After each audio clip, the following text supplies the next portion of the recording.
मत्ती की अंजील उसका दूसरा बाब और उसकी पहली आयत मुकद्दसा से। जब यसू हेरोदीस बादशाह के ज़माना में यहूदिया के बैतलहम में पैदा हुआ, तो देखो कई मजूसी पूरब से यरूशलेम में ये कहते हुए आए कि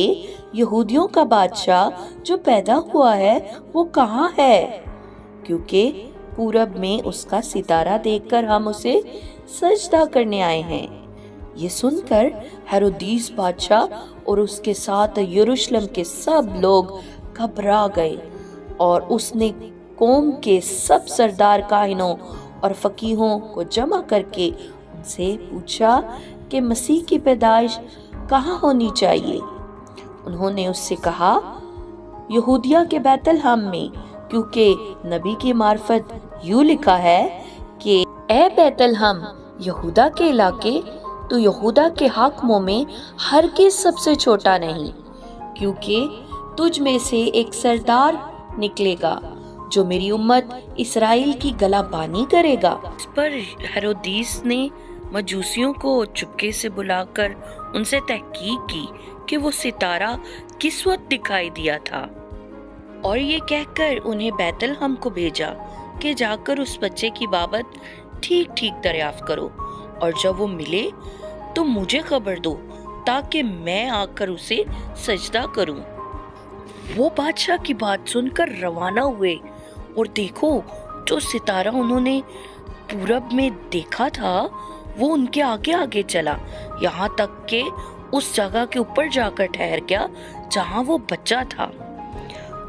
वो सितारे को देखकर नहायत खुश हुए, और उस घर में पहुंचकर बच्चे को उसकी माँ मरियम के पास देखा, और उसके आगे गिरकर सजदा किया, और अपने डिब्बे खोलकर सोना और लुबान और मोर उसको नजर किया, और हेरोदीस के पास फिर ना जाने की हदायत ख्वाब में पाकर दूसरी राह से अपने मुल्क को रवाना हुए।